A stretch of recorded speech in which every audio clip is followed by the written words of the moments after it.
Good day, people. This is Carla Riechman's World and Meet an Israeli. And tonight I have Joseph Aaron Stang here. And we are going to talk about his life and who he is and how life is in Israel. And he's a really cool guy, and I'm sure you're going to like meeting him. And we're going to have some fun because I can't do anything else today. Let's have some fun. Joseph, can you please introduce yourself? Yes, hi, Joseph Stang. Joe is fine. I'm Israeli. I'm a physicist.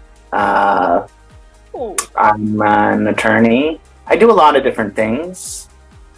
I think we're focusing on what life is like in Israel now, or yeah, that's the purpose of the show. Israel is a complicated place. Obviously, as the focus of three of the world's major religions, there's going to be a lot of desire on all sides as to what Israel should look like. And because of this 3,000, 4,000 years of desire on the Jewish side, 2,000 years of desire on the Christian side, 1,400 years of desire on the Muslim side, there is an intense amount of built up energy regarding the land. And I said that I'm a physicist at the beginning of this, and what I just said actually makes me realize that we have with our minds and our desire attached energy to this land that can't be found anywhere else on earth. And I don't mean that in a spiritual sense, although it is a spiritual sense.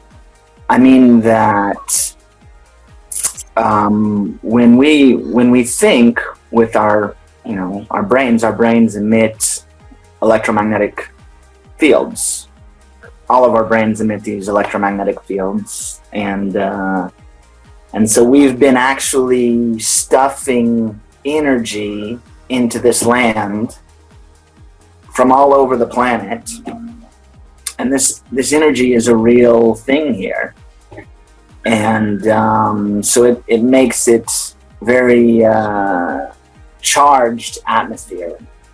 And in this charged atmosphere, people are very, very determined and guided by their own perspective. And basically what that means is that you're going to get, from basically everybody here, a very dogmatic approach to life. And so it gets quite complicated because of these three competing, or apparently competing, ideals, or four now because of secularism, four competing ideals as to what this land should actually be. On a personal level, this is my home. I love it, but it's a very difficult place to live. Do you feel danger in Israel because of all, in the news we hear the negative parts all the time, that there's war going on, there's bombing going on. Is this what you're feeling all the time, or what does it feel like to live in this land of such diversity? So this feeling of danger is actually pretty prevalent. But it's actually based on a completely broken misconception of reality here. Since 1948, if I have the numbers correctly, 130,000 Palestinians have died in conflict, and about 80,000 Jews or Israelis have died in conflict. Now, if you apportion that to the 70 or so years of the conflict, what it means is that living in Israel is slightly more dangerous than living in Detroit. And this is a war, and Detroit is just a city. So Wow.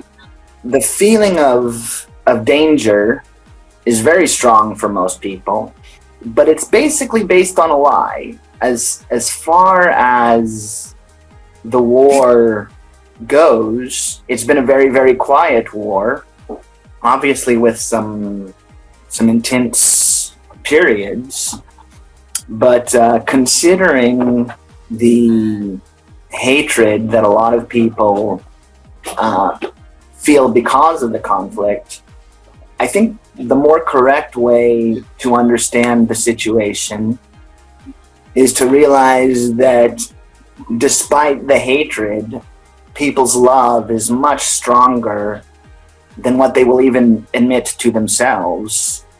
I mean, you can look at Syria and what happened there, and I don't know, in a 2-year period, 4 times more people were killed. So a lot of people do focus on the violence. I think it's the wrong thing to focus on. I think what we need to focus on is the fact that despite the intense emotion between the two sides, the truth is that we've done an amazing job of not killing each other. I know that might sound harsh to people who have had family members, and everybody has had family members that have been impacted by this, which makes it, I suppose, easier for me to be less detached to the situation because I haven't actually been affected by the violence other than seeing randomly here. But I really think that to understand it correctly, people need to realize that the love is clearly stronger than the hate, and the number of dead people proves that. Because in a 70-year war, only those few numbers of that casualty count, it's a little bit more dangerous than living in Detroit. If the murder rate in Detroit is a little bit less than double and stayed the same for 70 years, then Detroit would have killed just as many people in random murder as we did in an actual 70-year conflict. You know, that's really amazing. It kind of blows my mind to hear you say that, because you have 3 different factions. To me, I don't see 4. That's true. When I think of Israel, to be honest, I think, oh, it's a Jewish state and all Jewish. And recently I was corrected with that. You know, I was born and I grew up Jewish, and I was always told, you go to Israel and everyone's Jewish and everyone gets along because we're all the same religion. And, you know, I never really looked into what was really going on there. And now you're telling me, I didn't realize that the Arabs lived, that there were Arabs and Muslims there. I didn't realize the reality of Christianity being there, because this is how I grew up. This is what I had been told, and now everything is changing in my world, to be honest, in how I look at the world. And it just seems to me, when I look at religion, because I grew up in a very multicultural background. Most of my neighbors were not Jewish. I was a minority where I grew up. So I not only grew up understanding, with understanding that there's multiculturalism, but I didn't see color, I didn't see backgrounds of religion, because I saw everyone as one. And That's a much. go on. If I can elaborate on that, that's the best way to see it. The facts on the ground here is that inside Judaism, you have a range from extremely secular atheists to ultra-Orthodox. Right. And these divisions in Judaism are inherently antithetical to each other, really. And the reason, obviously, this is not how Judaism works. In Judaism, you can't have authentic Judaism and then have one person on one side and another person on the other side, both saying this is real Judaism, and then they hate the other person's Judaism. That's obviously not how Judaism works. So as far as the multiculturalism just within Judaism, the problem is a microcosm of the problem between the Jews and everybody else. Judaism left, obviously originally it became cohesive in a land as a people, as one people. The best Judaism ever was under Solomon, right? And they were all one. Now they were 12 different versions of being under Solomon. There were 12 tribes, but they were all one. They all acknowledged we're all one. We're all here in this land. This is our land, and Solomon is the king. Now, after 2,000 years of the diaspora, the different factions of Judaism forgot that the people and the connection to the land is more important than the religious perception of any one of the tribes. And instead of being one people with different perspectives on the same thing, Judaism became separated peoples with religions that hate each other.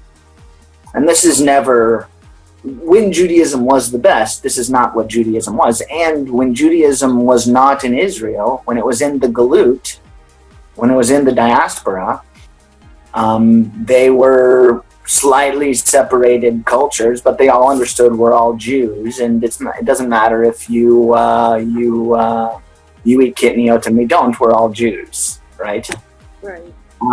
But now that Judaism has returned, and we still mostly identify as a religion instead of a people with different perspectives on the same thing, the separations and fractures inside Judaism are just as serious as any separations and separations between Jews and Gentiles.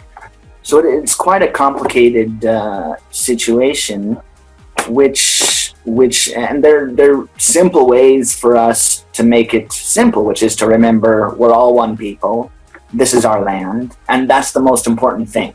Providing justice and freedom from tyranny to everybody here. That is one of the core principles of Judaism. But when it turns into a religion instead of a kingdom or a nation with a higher ideal, then we have 70 years of conflict with no resolution. But it kind of blows my mind, because we are just one. The essence of our life is our breath. Everyone breathes, regardless of where you're living. You're breathing. And regardless of where you're living, whether you're in Israel or Palestine or Pakistan, I can't even talk anymore. We all, there doesn't change because you cross from Israel to Palestine.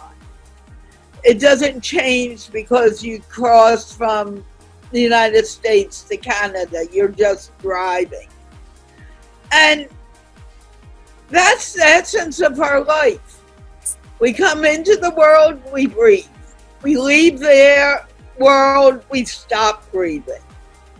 And all the time we're breathing the same air.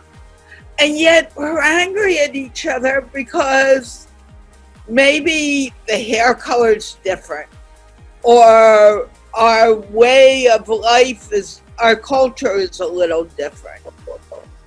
And we're not seeing that the essence of our lives are the same. We make everything so challenging and so different. And I'm sorry, I don't get it. I don't get all this anger.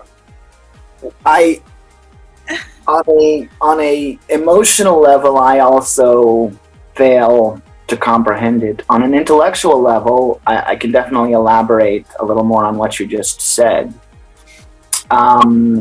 First, science has proven that all of our minds are actually one field.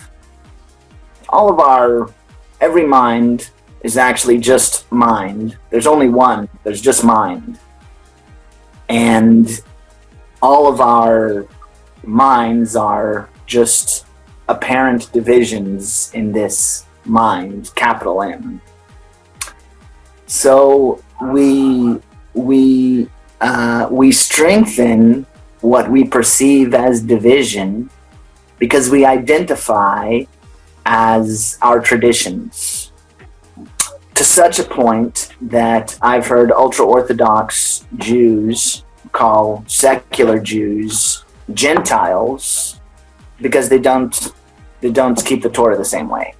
There's traditionalists that keep the Torah traditionally but not religiously, which should be totally fine. There should be 12 different or 30 different ways or 10 different ways to do it, and there shouldn't be one person saying this is the only right way to be Jewish. I can promise you, when Solomon was the king, he wasn't policing everybody's Torah. That was not happening. Absolutely sure. And that also drives me crazy, between the Orthodox and the Reform. I grew up thinking, well, if you're Reformed, you're not very Jewish. But that's not true. And my sister proved it when my nephew was born. And they went from a conservative type background to a Reform. My parents accepted it. In fact, my father actually said if I had to do it all over again, I'd go Reform. But if that had happened 10 years earlier, that would have been a no-no completely. Well, there's a very good reason for that.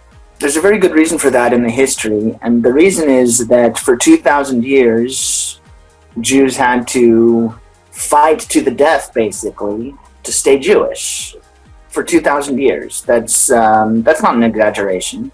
For 2,000 years, 1,800 years, 19, whatever, it was frequently as a fight to the death to stay Jewish and not to convert to Christianity or Islam. Less so in under Muslim countries, but definitely under Christian countries, there was constant pressure to accept Jesus, right. Become Christian.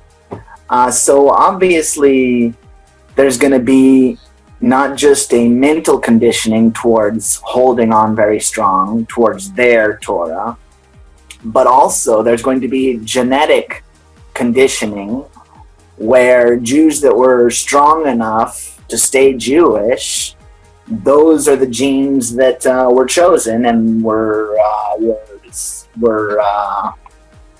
that was what was selected inside Jewish culture, genes that were strong enough to stay Jewish despite the constant pressure to convert. So when all of that returns to one land, what it means is that you have 2,000 years of conditioning which says my way is the Torah, right? My way is the Torah, and you will not change my way unless you kill me. And that's 2,000 years of that being rewarded in a Darwinian sense inside Judaism. So in one sense, it's very understandable. In another sense, it is completely insane for all of the Jews to come back to Israel and not say, as a whole, we have returned to the land after 2,000 years. Let's take a fundamental look at who we are and remember we are one. This did not happen. And the continued refusal to do this is insanity. It is it's an understandable result of 2,000 years of diaspora clinging to Torah, which was good. But now we need to realize that we need to look at this from the fundamentals once again, because a fundamental change has happened. And when a fundamental change happens, and you do not examine the fundamental change in the right way to react to the fundamental change, you are in fact doing something insane. What you are saying is that the real world has no connection to Torah. And this is completely opposite real Judaism, because real Judaism, Torah, is a transformative and uplifting, always changing path. And I don't mean the Torah changes, but what I mean is that if you are not being transformed every day by keeping the Torah, then you're just doing it wrong. So if the Torah is supposed to transform you into a higher person every day, then when a fundamental change happens to all of us, and we don't say, okay, what is this change supposed to bring about in us? Instead, we say, my Torah, my Galut Torah, or death. What that means is that we have insanely refused to view the world with a connection to reality. And that's where this hatred comes from. The truth is that the hatred comes from our refusal to admit that something serious happened, and now we need to look at the fundamentals again. And it's amazing because it's so, it's like the real truth is forgotten because people are thinking too much, if that makes sense. I wouldn't say that they're thinking. I would say that they have refused to think in favor of holding on to what they believe defines them.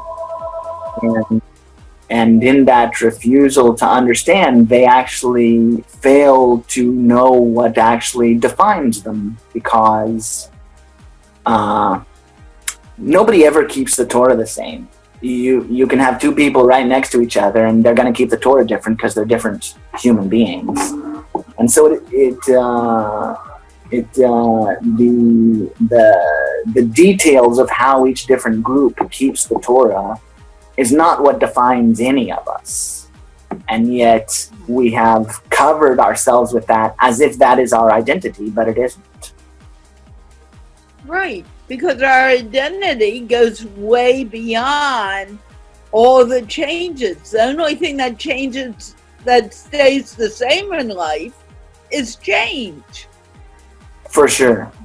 And more than that, the Torah that is being kept is very clearly not the Torah that was kept when we were here. It wasn't the Torah that was kept 1,000 years ago. There's the Torah, no matter how much any Jew says the Torah doesn't change or the oral law doesn't change, that is just a lie. The Torah has constantly changed. It changed from when Moses started it, and it changed to when Solomon was keeping it, and it changed in the Second Temple period, and it's obviously very different today. So for any Jew to say, this is the Torah, and we're going to fight another Jew over this Torah, the only explanation for that is hatred born of fear. They are scared to let go of the Torah, or to let go of the dogmatic demand for their Torah, because of this 2,000 years of programming, which rewarded dogmatic, unchanging allegiance to Torah. It's actually, when you think about it, this is all so fascinating. Because, look, nothing's changing, and yet everything is changing. And we're kind of in the middle of it, but we're so stuck in the events that we miss what life is all about. I don't know if what I said made sense, but no, it certainly does make sense. Judaism has an eschatological purpose, and this is very obvious from reading the Tanakh, the Jewish Bible, that the purpose of Judaism, and once they return, is to unite everybody in love. That's the whole purpose. The entire purpose of Judaism is to unite. Once we've returned here, the whole purpose is to unite the entire human race with love. That's what Judaism is supposed to do now that they've returned. And yet, I would say most religious Jews who understand this about Judaism, they have either consciously or unconsciously the belief that the purpose of being a Jew is to keep the Torah. Now, Jews should keep the Torah, sure, but that is not the reason to be a Jew. The reason to be a Jew is to change the world. That's the Jewish Bible makes it clear that the purpose of being a Jew, now that we've returned, is to change the world.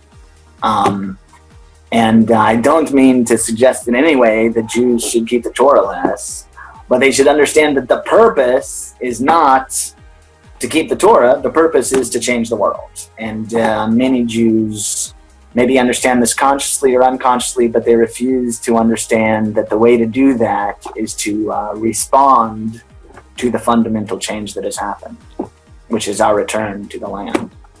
And what's so very interesting about this is that if you look at life, it appears that love is that force that brings life together. And instead of accepting the love for what love is, I'm not talking about physical love, I'm talking about more of a spiritual love. To accept that is what life is about. So why are we hating someone because they're not Jewish or because they're Muslim or whatever? It just doesn't make sense to me. I can't get it. Well, maybe I can elaborate with a little bit of science that I'll try to keep as simple as possible. Please, simple. Our bodies are animal bodies. There's no difference between us and an ape. Neurologically, in the DNA, 1%, whatever. Nothing that we can find inside ourselves says this is why you are human and that's why that's an ape. The reason we are human is because we have free will. And what free will does, free will is not me doing this with my hand right now. That's not free will. This is actually an animal response. Free will is what allows you to analyze yourself with introspection and to change your own programming. Everything that you and I are doing now was basically programmed before this started because of who you are and who I am and the choices that we made. But 20 minutes before this started, I was meditating on life, and I was trying to feel energy from the world and love from the world. And because of this, I am able to affect my programming, my past choices, my past perceptions. Right. And so it's a very big problem that we think that just being human is walking around every day and keeping the Torah. Because that is not human. That's what an animal does. If you train an ape to keep the Torah well enough, he'll keep the Torah.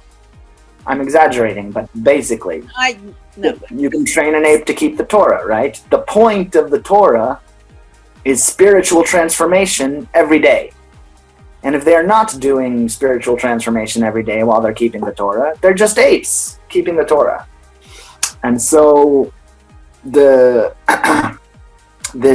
thing that you and I don't understand is that many have actively rejected the idea that the Torah is supposed to be spiritually transformative every single day. And instead what they think is, I do this program, I'm a good Jew.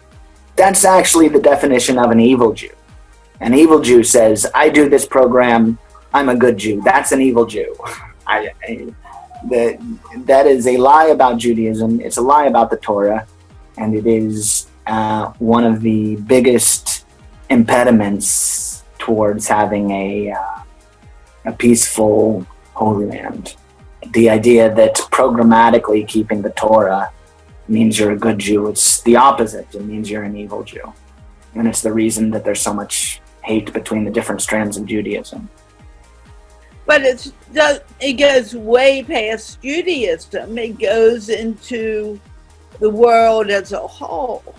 Oh, I didn't mean to, I apologize if I'm sounding, let me expand that. I do need to expand that. The same exact thing happens in Christianity and in Islam. A Christian says, I accepted Jesus as my personal Lord and Savior, now I get to do whatever I want. That's an evil Christian. That's an evil Christian. You don't get to say, I believe in Jesus and then I reject everything that Jesus taught. And as a Muslim, the Muslims have the exact same problem. They think I programmatically keep Sharia, now I'm a good Muslim. That is the opposite of what a good Muslim is. Muhammad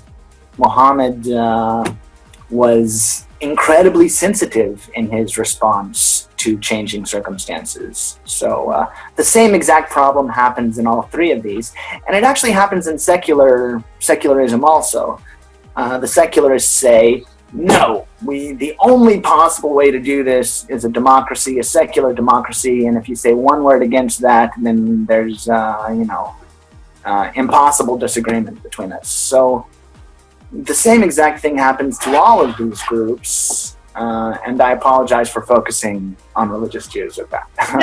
No, I think it's perfectly okay here, but I wanted to expand it because it's not Judaism only, it's the whole world. For sure. Yeah, absolutely. I remember clearly, and it just came to me as we're talking, there was a gentleman I met through Rayhan who everything has to be through Jesus or you're going to go to hell. And he and I were talking and he said, but you don't want to talk religion, but everything you say has to do with God and blah, blah, blah. And I said to him, not necessarily. It's the divinity in life. We're living in a garden right now, and the garden has different flowers in all kinds of places. It can't be just one flower. You have to accept all the flowers. And that's what I see happening in this conversation, is more of acceptance of the different flowers in the world and the different plant lives and diversity in the world. Would you agree with that? I've been doing Tai Chi for 20 years. I'm, as far as spiritual practice, Tai Chi is the only thing I do. My body is very energetically sensitive. When I can easily walk into a church and feel a Christian spirit, or I can walk into a synagogue and feel a Jewish spirit, or I can walk into a mosque and feel a Muslim spirit, or I can go to a bar and, you know, flirt with a lot of pretty girls and feel that spirit. To me, it's, as a Tai Chi practitioner and as a quantum physicist, it's perfectly clear that there is one energy. It's just one energy. Einstein said E equals mc squared. What that means is that matter and light are basically the same. This is slow light, and the feeling of love between people, that's faster light.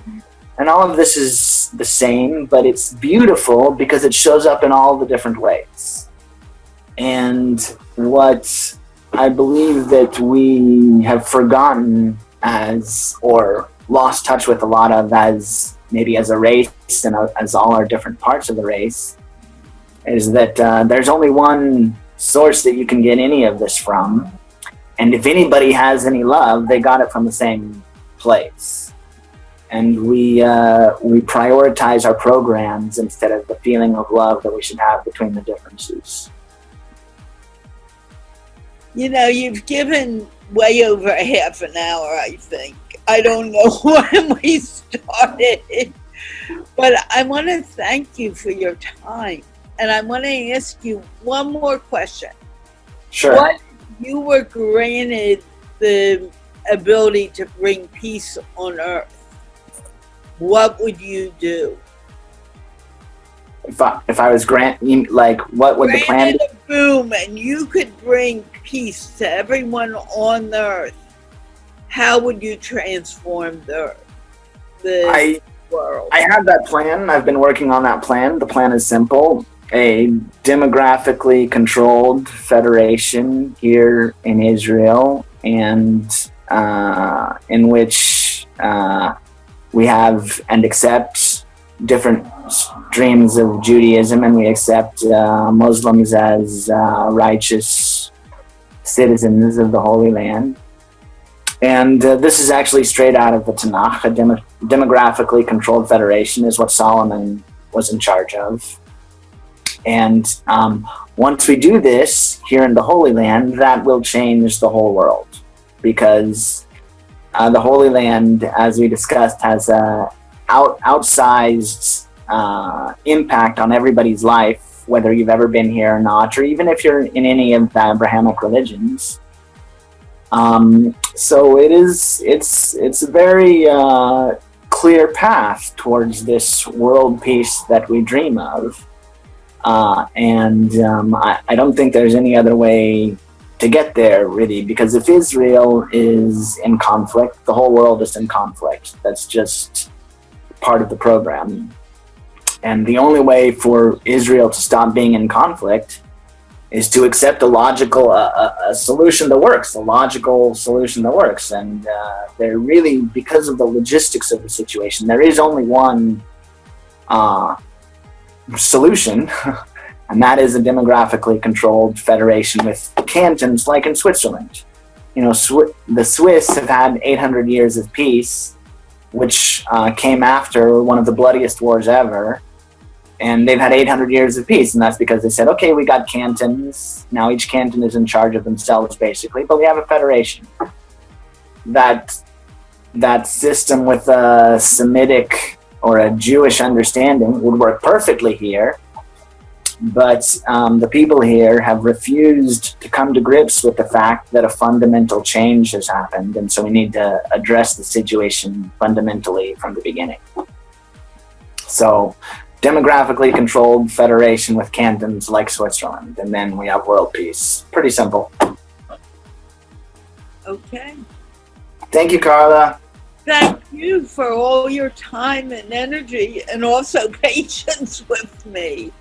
It's just been, every time we spoke, it has been a wonderful, wonderful conversation. Well, let's wait a month and do it again, and you can come back with more questions. I would love to if you're open to it. Sure. That would be absolutely fantastic. Sounds good. I'm going to go eat. I'm pretty hungry. Okay. Thank you so much for your time and your energy, and I look forward to seeing you on Meet in Israeli again soon. Blessings. Love you. Bye. Love you. Bye.